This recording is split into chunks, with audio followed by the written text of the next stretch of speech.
The Rolling Stones and Rommersays. Houston Ballet is using rock and roll with ballet in a program that blends music, movement, and emotion. Soloist and choreographer Jacqueline Long joins us live with a preview. Good morning. Good morning.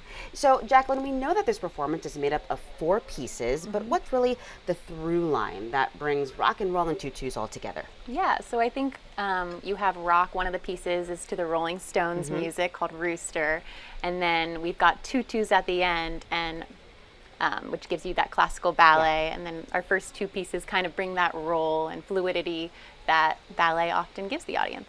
Now, we know you're a dancer as well as a choreographer. Your piece is called Illuminate. So where did you draw your inspiration from for that? Yeah, so I really was inspired by this idea of inspiration. There's a light bulb that kind of hangs over the dancers, and I kind of explored dancers believing in their own ideas and finding inspiration within each other, collaboration. So it's really the founding parts of the piece.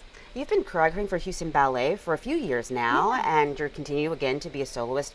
I'm curious how you balance both of those roles and responsibilities. Yeah, so it is challenging at times. You know, I was down for the dress rehearsal sitting in front of the audience to watch my piece, but I had my hair and makeup ready for the next ballet that I was going to do. So I am, it's a balancing act, but one that, you know, I share my 2 passions in dancing and choreography, and I'm glad that I can do both.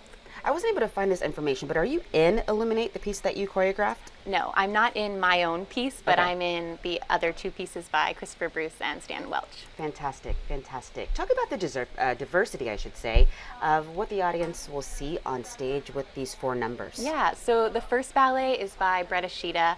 It's to Izzy Obozo. It's very vivacious and kind of emotional. And then my piece is the next one, and it's very bubbly and joyful. The next piece is Christopher Bruce's Rooster, and that's the rock and roll Rolling Stones, and there's, you know, people kind of straightening their ties, and it kind of has this edgy, fun flair to it. And then the last piece is Stanton Welch's Viet Animo, and it's really celebratory. There's tutus, and it gives those classical ballet lovers everything they want.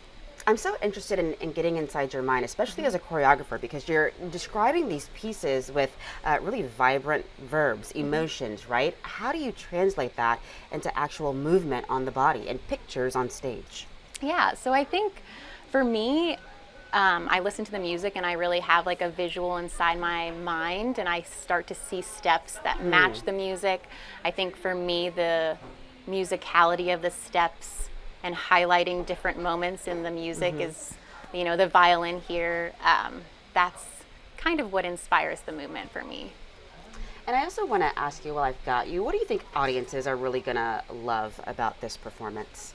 I think the most exciting thing about the performance is the diversity of all 4 pieces. I would say come with a group of friends, and probably the collective group of you will all have a different favorite. Wow. That's what's exciting about it. That's what I love about art. Everybody can walk away feeling something different, Exactly. having seen a different moment that stuck out to them. So really excited for these performances. Jacqueline, thank you so much. Thank you.